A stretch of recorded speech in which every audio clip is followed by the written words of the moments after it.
Yo, what's good? It's Machinedrum.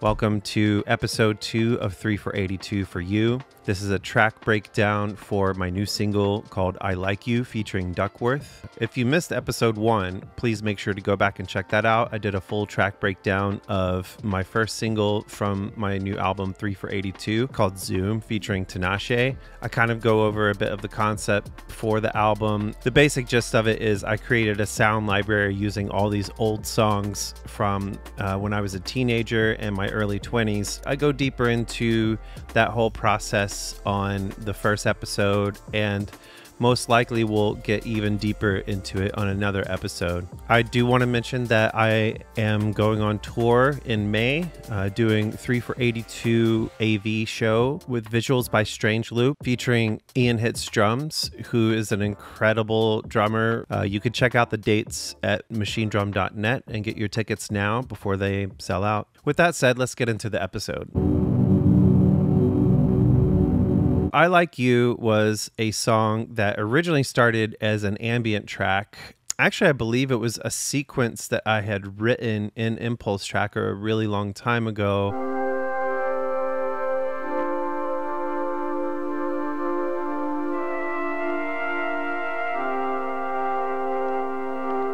Ended up turning that into an ambient track, added a bass line, added some other synths. But at the end of the day, I couldn't help myself and ended up adding drums as I usually do. I've been pretty good about having some kind of restraint when it comes to not adding drums to songs that don't need them. But this one I really felt deserved it. The original song was also in 6, I believe, and I edited it to be in 4. We'll get into that when I show you the session for the final version. I chopped up the melody so that it actually went in a 4/4 bar pattern as opposed to the 6/4. Duckworth was incredible to work with. I had a session with him and Jesse Boykins III at Peachtree Studios. Jesse is actually a co-executive producer on this album. I really couldn't have done this without him. So much love to you, Jesse. I had done a couple of virtual collabs with Duckworth in the past via Jesse. Nothing had ever really come to fruition, but we knew that there was a vibe there and that we really wanted to continue working together. So when Jesse called him up to come through for a session, he didn't hesitate. I played him a few different beats. I played him this one and he instantly resonated with it and said, "This is the one. Let's do it." We set off to start recording it. We decided to take a bit more of a unconventional approach to the arrangement. Some parts where you think the phrase starts or should start, we actually wait a full other 4 bars until the phrase starts. Kind of makes sense when you listen to the song. It was great working with someone that was really down to do something different and push themselves outside of their own comfort zone and try something new. Let's go ahead and dive into the melodics aspect of the tune. Okay, we're in Ableton. We love Ableton. Basically what the track started with was this classic tracker pad melody.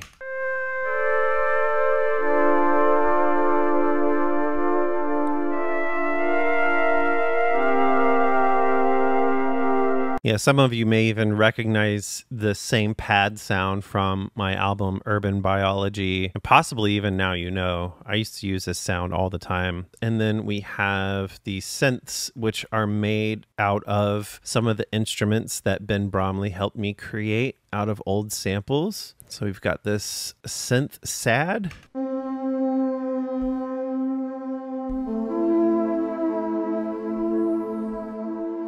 And we've got this one as well. Chip. I believe they're all going through Valhalla Vintage Verb and a sketch cassette to give it that old school vibe. So yeah, that was more or less how the original track started. Here, I'll play all of the stems together.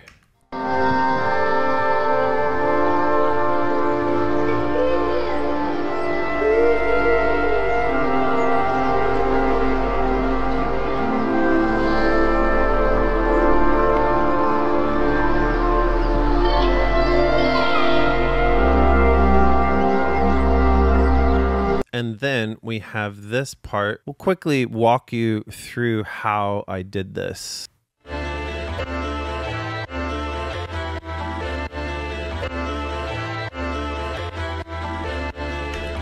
I wanted something that had a bit of movement and variation in it. And that's, I think, why I ended up going with this sample as opposed to a pad. And then most of the action is happening with this filter.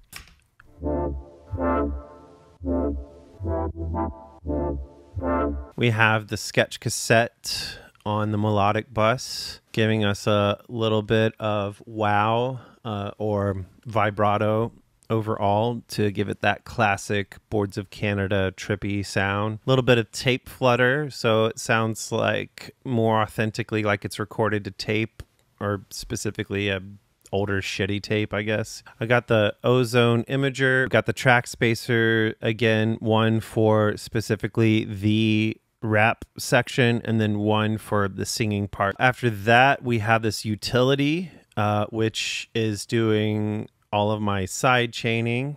If you don't already know this, I'm a psycho when it comes to side chaining. I actually made this side chain hit at the same curve of the kick. All right, that's it for the melodics. Let's move right along to the drums. We've got this kick.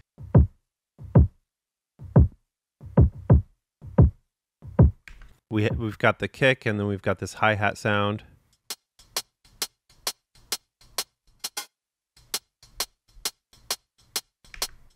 Both this and the kick going through my favorite transient shaper, Neutron, and a snare, a rim. I love rims. I do love a nice rim shot in my tracks. We got a break beat. Going through some vocoder action, some more transient shaping, and some Pro Q to just round out that bottom end. A little shaker, little bitty shaker. Again, going through the vocoder with a lower formant. Wild break cuts ride. I end up using this one a lot. I think I use this one on Zoom. It's also going through this convolution reverb experimental ride. This utility is on the off notes, so creating like an open hi-hat kind of pattern. And this is also going through the imager. I ended up doing a lot of imaging on this track apparently, because it's going through this imager and then the group has an imager. I don't know. I just wanted it to be more stereo. Another little shaker. All these little guys. More Neutron transient shaping. That's pretty much all that we have going on with the drums. Let's hear them all together.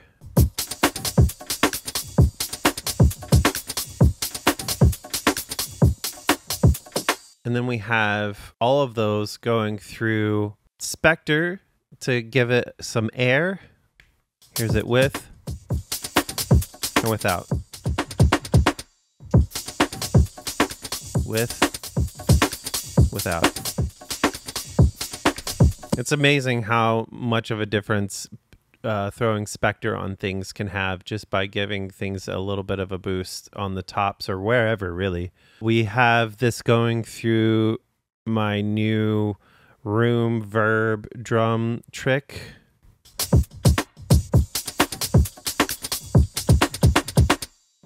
Another standard clip, clips on clips. Moving right along to the bass. A chipped soft bass. Going through the Voice of God plugin by Little Labs. Little Pro Q bottom end taming, as well as a little bit of compensation for this hard high pass. So this is during the rap section. Kind of an 808 type sound. I have the send going to my bass erosion trick that I add on pretty much every song. I think most bass producers have some version of this trick. Adding a little bit of hissy noise on top. So that's all I got to say about bass. Now let's talk about vocals. The original version of the song started off with these vocalized ideas that Duckworth was singing over the original demo beat. I guess it was the first idea that came to him. There's no lyrical content. It's more of just vibes. Instead of it coming in the beginning of the track, we end up having it come in at the end. Let's just hear all of this together.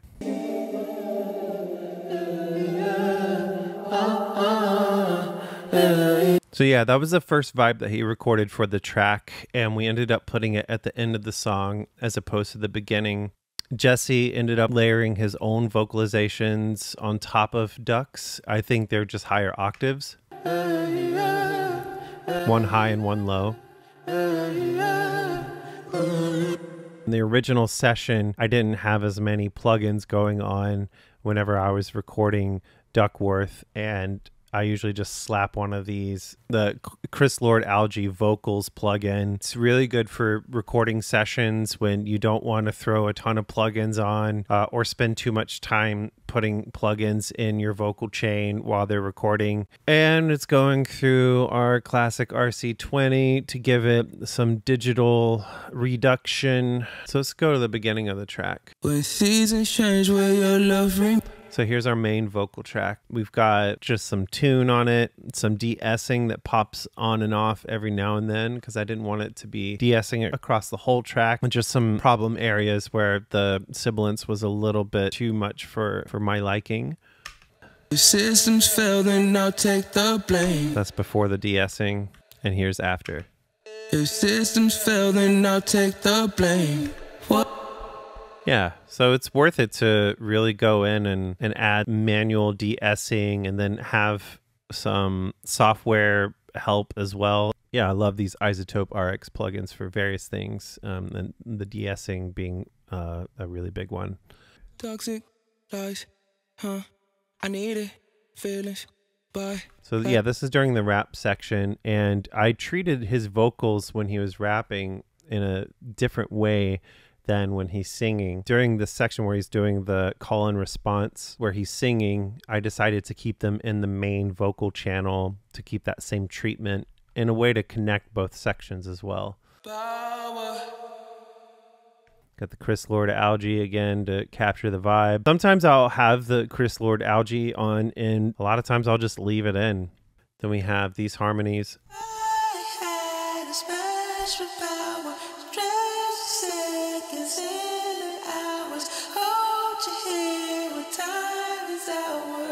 And let's hear all these together. And if I had a special power, I stretch the seconds into hours. Hold you here where time is ours. And for these vocals, which I called hook and verse vocals, this is the chain that we're using. We have some reverb and a dry vocal, and the dry vocal is going through some dynamic processing and EQing, but no real effects or anything like that. The reverb is just a Ableton built-in reverb with some gain automation. On our other channel in this group, we've got the virtual mix rack by Slate Digital. Different directions you can go with how you approach your rack, but I tend to have this as a default more or less for my vocal chains, adding a little bit of virtual drive to the vocal, a little bit of boosting on the high end, virtual drive, some low mid frequencies, some high lift. It's just a little set it and forget it thing, but it actually ends up adding quite a bit of character without. When seasons change, will your love remain? If systems fail, then I'll take the blame. And with. When seasons change, will your love remain? If systems fail, then I'll take the blame. Definitely making the vocals more aggressive, which helps cut through the busy atmospheric sounds and drums that are going on during this track, and a little bit of fresh air added on top. One of my favorite air plugins, which basically just add air EQ type stuff, just high-end sizzle. When seasons change, will your love remain? And then we've got the same compressor trick that I used on Zoom, which is a quick little glue compressor thing. When seasons change, will your love remain? Again, only hitting at 6 here. Then I'll take the blame. What are we to gain? Tell me what are we to gain? And then we got some EQing at the end just for some treble, some low mids. We've got some soothing also on the end to back down on a lot of that high-end presence that I kept adding over and over again, just to make sure it's not too out of control. We've got that, and then on the main vocal bus, we've got buses on buses in here. It's kind of insane, but the main vocal bus is just really there to tame the problem frequencies. This was definitely added on in the very final mixing session when I was looking at the Vision 4X plugin and noticing certain spikes in areas that weren't very pleasant. When seasons change, will your love remain? If systems fail, then I'll take the blame. So many EQs. Got our rap section. So yeah, this vocal bus is slightly different from the main one, but not too different. I think I ended up using a different reverb, more of a room type of reverb, giving it the track spacer treatment to create that vocal space. We've got our virtual mix rack again, adding that drive, more intense energy, some fresh air, a little more air on this vocal than the main vocal, some soothing to tame that high presence so it doesn't get too out of control, and a glue. Again, this is a totally separate vocal bus than the main vocals, which are the more singing type vocals. Different kind of setting for the rap section. So let's hear what that sounds like. Like you, I really like you, I really like you. I ain't never really met nobody like you. Swear there's nobody like you. I really like you, I really like you. I really like you. I ain't never really met nobody like you. What's the destination? You give me Little altar boy to play around with the formants of the rap section to give it a different character. Pro Q probably to tame, the low mids, the mo lids.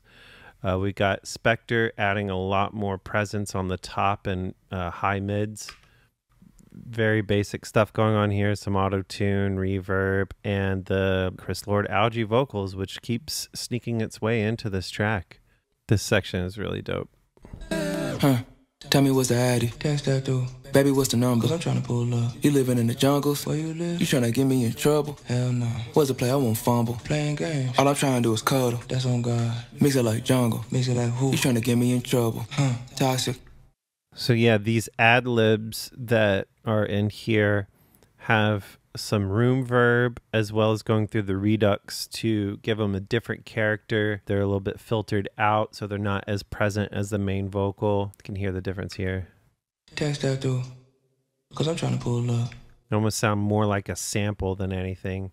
We have the call and response section. Trouble, toxic, lies, bass, I need it, feelings, go, but this vocal right here is what I was calling the Tom York vocal. Toxic lies, need it. Took some of the ad libs and threw them through these same kind of effects. So we've got the Supermassive by Valhalla. We've got this phone filter that turns on occasion, and the track spacer doing our usual track spacing-ish.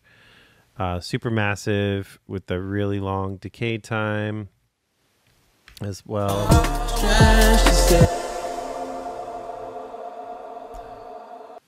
Okay, so now for the final bit, the effects. Per usual, we have our mix of risers and ear candy. Let's just go through these.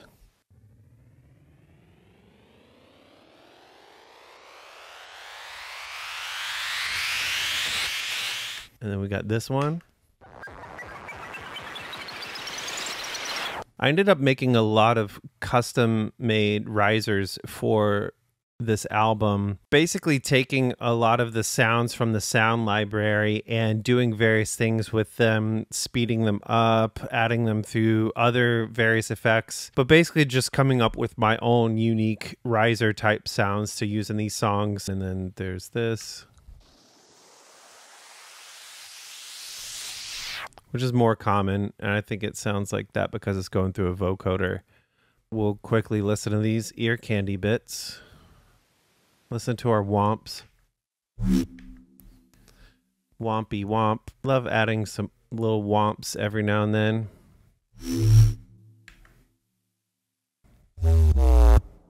This one going through Saturn to add some saturation to it. Some more ear candies. And in context with the track. You trying to get me in trouble? Toxic, toxic. Then we have these guys. I need it. Feelings, go.